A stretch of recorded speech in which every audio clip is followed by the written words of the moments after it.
Hi, I'm Carole Young. Welcome to Community Chest. Community Chest is a program that spotlights nonprofit organizations in the Kingman area.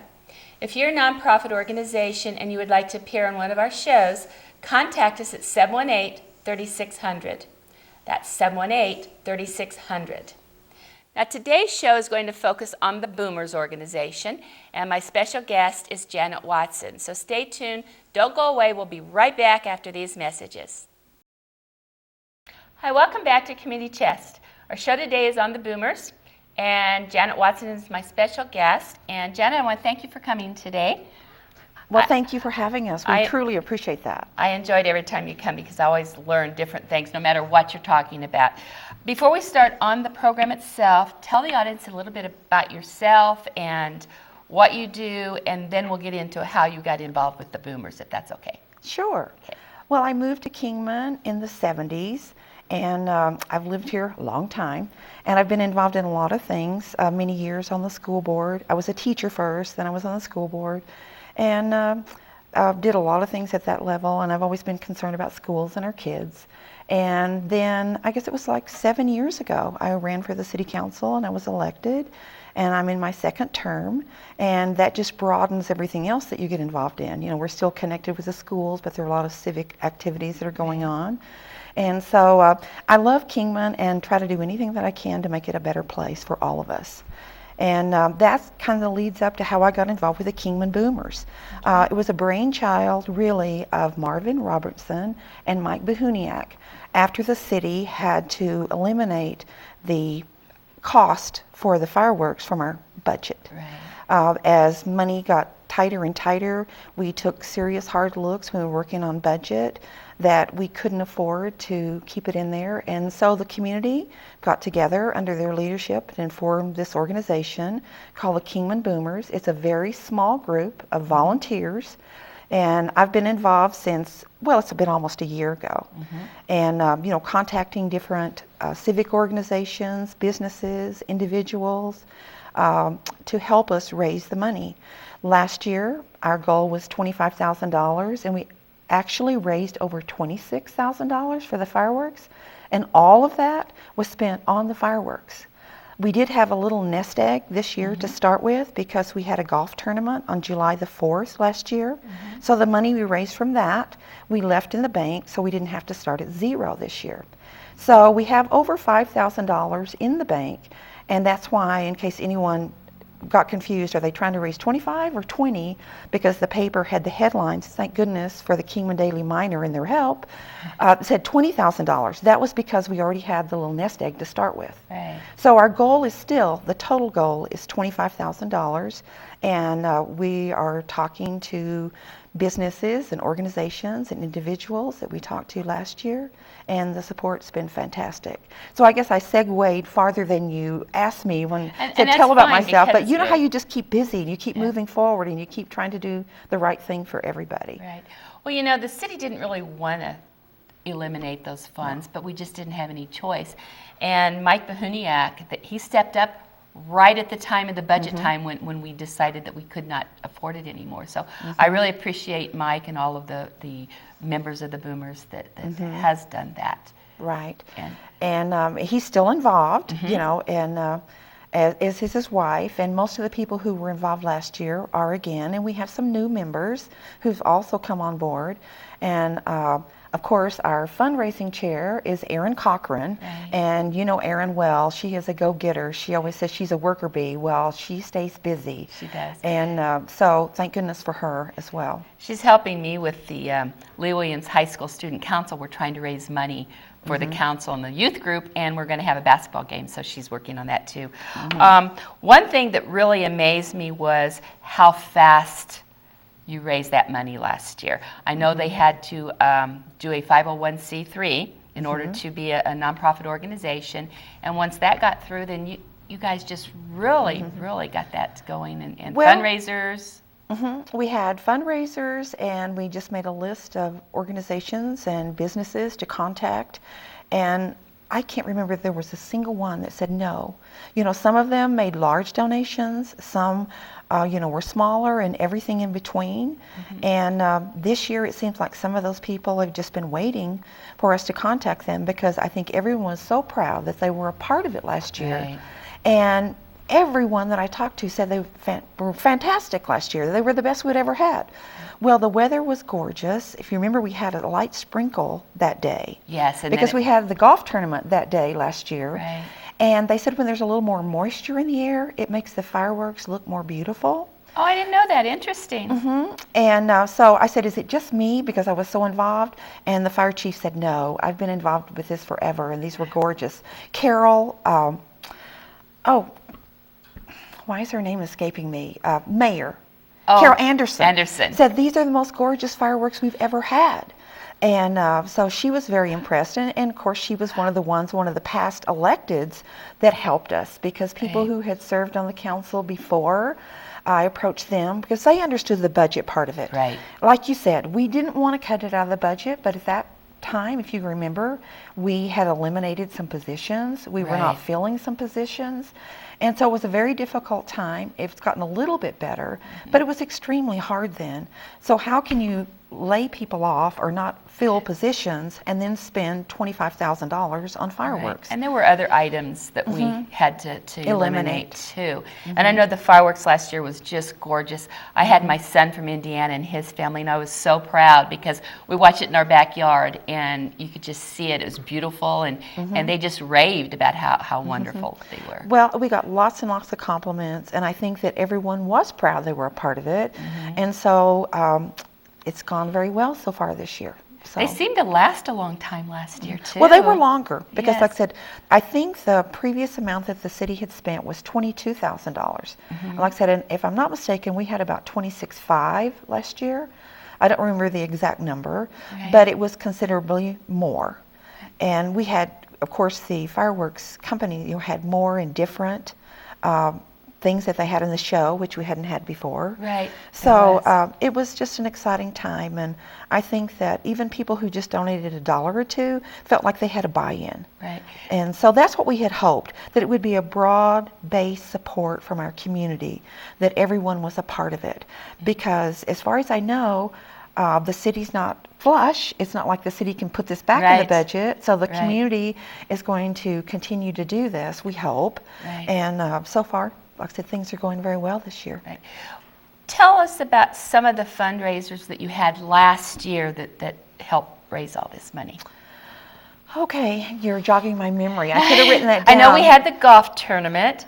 How did that turn out? Was there a lot of golfers? Well, it was very good for our very first time. And the short notice of us putting it together, and you may remember Dan Delmonico was in charge of it, and he's since moved from the community. But I am very thankful that Frank Gursey, who is the president of the Men's Golf Association, has agreed that he will oversee it this year. Now, remember, when we had to turn in the money to raise for the fireworks last year, then the golf tournament was after that. But it did well. I would say it was small, and probably very small from the golf course's point of view from other tournaments that are held. But we're hoping, since we've started earlier this year, we have the date set and all those things, that we'll be able to do a better job. And so next year we'll have even more of a nest egg to start with. And my hope and dream would be that someday maybe we could raise at least half of the money, from that. And then we would raise the rest from the community. But we had a couple car washes last year. We had the Boomer cards. We had a raffle, and a lot of businesses donated prizes, and we sold raffle tickets. And some of those things, we're doing something similar to this year, but we've got some new ones that I can tell you about, of some of the things that are going on. We'll this cover year. that in our next session. I know you have the bumper stickers. Yes, we do. And I still have mine on mine. I can put it out of my car now. And they went really well last year too, didn't they? How many did you sell? Oh, again, you're asking me numbers. Okay. I wasn't the treasurer, and I didn't keep track of how many we had and how many we sold. I saw them all over town. And I've seen people still with them on their car all year long. Yeah. I said, there's just a lot of pride Like I said. there And is. it's so patriotic, and I think that one of the groups that's really helped us is like the Vietnam veterans, and a lot of the veterans that I think that have taken a special interest in what we were doing. Right, So. right. Because it's special to them too, the day and the meaning of the 4th of July. So, I know you try to raise as much money as you can. Is it by March so that we know how many fireworks we're going to have? Last year, because we were brand new and we didn't know what we were doing that well, Chief Osterman really worked with us and allowed us to turn in the money. Our deadline was April 15th. Okay. But when I talked with him afterwards, he said they really needed it earlier so they could put out the RFPs to the different companies that might be able to put the program together. So our deadline this year is March the 1st. And if you think about it, that's only a little over a month away, and February is a short month. So we're doing very well, but we're still concerned, as the time is shorter. But we did start earlier this year. Right. So I can tell you some of the things that we've done and some of the things we're going to do. But anyway, like I said, it's about 6 weeks earlier this year, our deadline, March the 1st. Okay, and that's because the chief and it has to go through council to approve the purchase order? Well, I think, yes, we authorize him to put out the RFPs, and then those are out for like 30 days, and then they come back, and then it comes back to us to make the selection if we have, even if we just have one bidder. But it takes a while to just have the process. Well, a lot of people don't realize our fire department is so involved in this, and the firemen, and it's just still a family. And they oversee it, and the safety side of it. Right. Okay, we're going to take a short break, and then when we come back, we'll talk about several fundraisers and things that you're doing this year. Okay, that's great. Stay tuned, don't go away. We'll be right back after these messages. Welcome back to Community Chest. Today I'm talking with Janet Watson, and we're talking about the Boomers who are raising money for our 4th of July this year. Janet, tell us a little bit about, we talked about last year's donations and things. Tell us a little bit about your mission and your goals for Boomers. Okay. Well, it's really pretty simple, but I do have a flyer that I'll read part of if that's okay. That's fine. The Kingman Boomers Nonprofit, Inc. was formed to help maintain Kingman's tradition of the 4th of July by raising the funds to support the cost of the annual fireworks. That's basically it. As far as our mission, to just maintain that tradition and work with the community to raise the money for the fireworks. As we mentioned earlier, as the city can't afford to do that anymore. And so our different goals are to have it as broad-based as can possibly be, asking businesses and corporations to help us. There were big corporations at the airport that made donations. Big nonprofits in town who made donations, individuals, civic organizations like the Kingsman, the Rotary, the Elks, and I'll probably forget somebody, even though I have a long list and I'm not going to read it all. And individuals. And if I can just segue a little bit, one thing that really touched me when we had our first major fundraiser this year, we had a car wash on, let's see, I wrote down the date because I knew I'd forget, January 19th. We'd had all that cold weather. Even some of the pipes had burst out at Wash Me Car Wash the week before. Oh, my. And anyway, they'd gotten that all fixed, and they were gracious enough to host the car wash on January 19th. That's when it started getting warmer. When we got out there to start, it was like 40 degrees. But the day warmed up, and I think it got up to 60. But anyway, I lost my train of thought a bit, but people were so generous to help us. And there was a young woman that came near the end driving kind of an older, smaller pickup. She was by herself. And when she rolled down her window to make her donation, she had a baggie with change in it. Oh. And I thought, the smallest things make a difference. Right. They really do. Well, when we were counting the money, it was $10 in quarters. Change. Oh, in my. quarters. So even though it might have looked small, $10 to her might have been quite a bit. So, like I said, every single bit helps. And I don't want to get too far ahead of myself, but earlier this week, we received $2,000 from Unisource. Oh, that and is so good. they made it real simple. Aaron Cochran, our chair, and one of our council mates had contacted because they made a donation last year, but this was even larger than last year. And last year it was hard with the paperwork and the checks and on and on. This year they said, well, how about if we just call the city and make a credit card transfer? So that's what they did. So they deposited the money directly via credit card to the city. So whether someone wants to, contact us and make the check to the city, or they want to make it to the Boomers, either way works, because everything that the Boomers raise goes to the city. There's a dedicated line item that's for the fireworks and only the fireworks at the city, and that's what it's protected for, and that's what it'll be for. So Great. from large to small and everything in between has just been marvelous. I know Unisource last year, they went together, gas and electric. Did they do that again Yes. this year? That was Yes. so great of them. Yeah. And let me tell you, besides our car wash, and I want to thank Wash Me Car Wash again, because it wouldn't be possible without their help. Right. And then all the people who came through and had their vehicles washed was fantastic. And we really had a small group of people who were doing the work, but it worked out beautifully. And we were just shocked and amazed that we actually collected over $1,200 Oh, that is from fantastic. 9 to 4 on one day. So again, thank you, community, for all your help. We truly, truly Our appreciate community is it. very generous. I can't say enough about our community and our businesses as to how they give. Yeah. One thing we did earlier in the year, and this was actually on December 1st, and this was a brainstorm of errands, and it worked out pretty well, but hopefully it might be better in the future. She had talked with, and they said, sure, Walmart allowed us to set up tables outside and wrap gifts Oh, as yes, shoppers I came remember out of the that. store. The only thing that really was bad about it is we started at 9 o'clock in the morning, and at about noon, all their computers shut down. Nobody could get checked out unless they could pay cash, and so I don't know if the computers were down for an hour or two. And but anyway, they allowed us to do that, and we want to thank them. And we did do some gift wrapping. So that was a new one for us, and I think it would have worked better, if there hadn't been that problem. Right. But we knew people who were standing in line for a long time trying to get checked out wouldn't want to stand in the No, line and wait no. for gifts to be wrapped. But next So year, you know where to we'll go do, and we'll what do to it do. again. Yeah. So there are all kinds of things. Another new one that we have this year, and this is Erin knows, and she and David Beckhart put their heads together because he's Yes. done many 50-50 Yes, raffles for the community. Toys for Tots, he did. Well, he is doing it for the Kingman Boomers this year. And they did a kickoff on KGMN earlier this week, and the drawing will be held on March the 1st.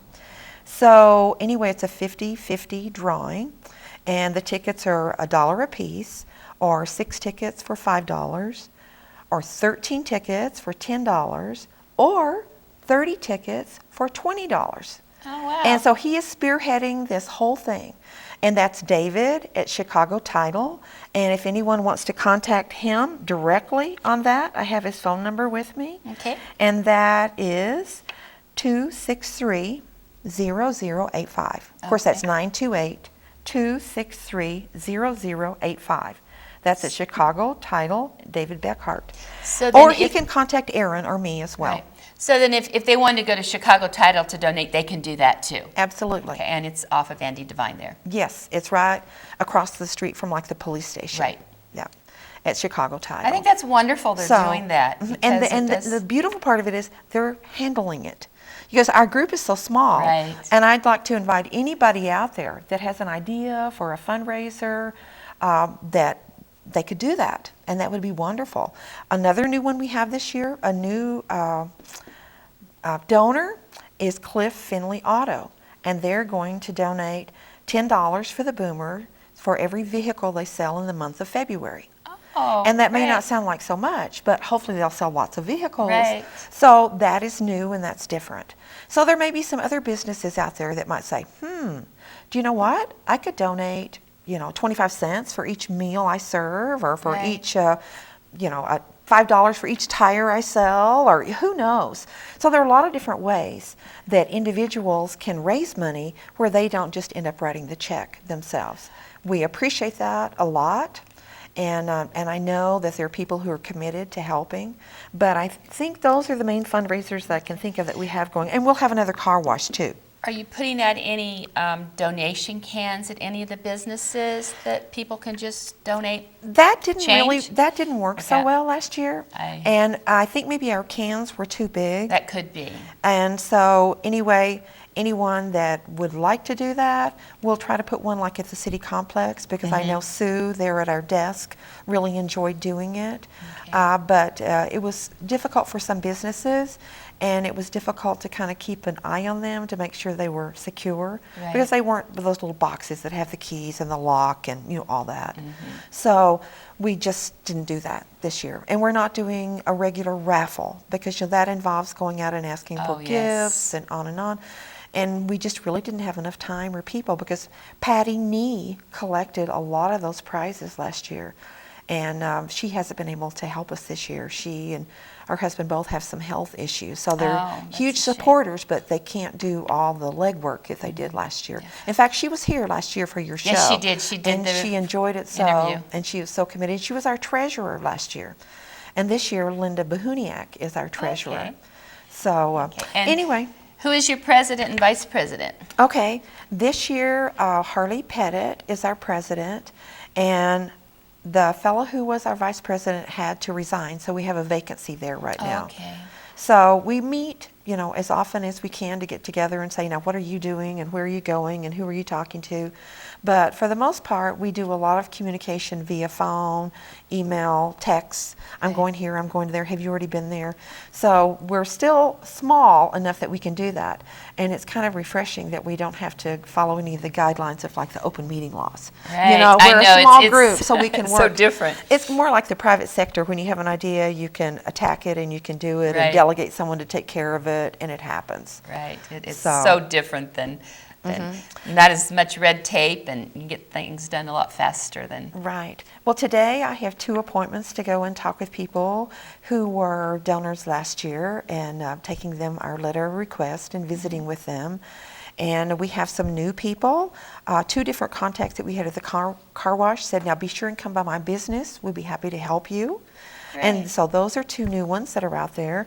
And then on Friday, that's only tomorrow, we're doing 3 photo shoots, one at Unisource, which hopefully will be in the newspaper, and then we're doing it at Mojave State Bank, who has made a commitment, and we're also doing one at Gas and Grub. Oh, okay. Dan Reed made a donation last year for the Gas and Grubs, and he's committed to do it again this year. The same with Mojave State Bank. They were one of our supporters last year. They're going to be a supporter this year. So anyway, it's rolling along, and hopefully we'll be able to get more information out there to the community via the newspaper and the radio. And as I said, KGMN, kicked off the 50-50 raffle, and that will be drawn by the mayor on the radio station on March the 1st at 12:30 p.m. on KGMN Great. 100.1. So they're great supporters, and we appreciate it. And I don't know what in the world we'd do without the Kingman Daily Miner keeping the Oh, I community know. posted of what's going on, what activities are coming up, and giving updates. And I can't thank them enough for the spread we had in the paper last Friday with the highlights about our car wash, because I think that made a huge, huge Right. difference. And it's so difficult for nonprofit organizations to get the word out too, and it is costly for advertising. So the media has been really good at helping with your group.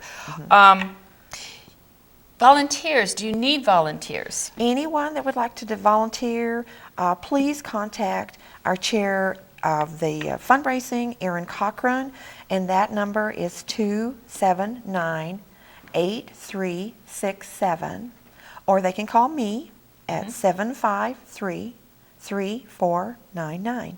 We'd love volunteers, we'd love any ideas, we'd love any donations, and we'll try to keep the community posted on how it's going. Right. Emails, do you have any emails that they can send if they don't want to call, or? That's okay. Yeah. I think it'd be better if they just made a call, or they can like I said, maybe Erin does more email than I do, but you know me, I'm kind of on the low side of the technology world. So I know she keeps things on her Facebook and on her emails and all that. So call Erin at 279-8367, and she'll be happy to give you an email or how you can get connected to her Facebook. Great, great. Anybody wants to volunteer, give Erin a call. Donations, they'll take any donations you want to give. I forgot one thing. Real fast. We do have a post office box. If anybody wants to send something in, it's post office box 4054, and of course the zip code is 86402. Okay. All right. Post office box 4054. Okay. I want to thank you for being on my show. I want to thank the Boomers for stepping up and doing this. So thank you very much. Okay, thank I you. thank my audience for being here on TV 57 Community Chest.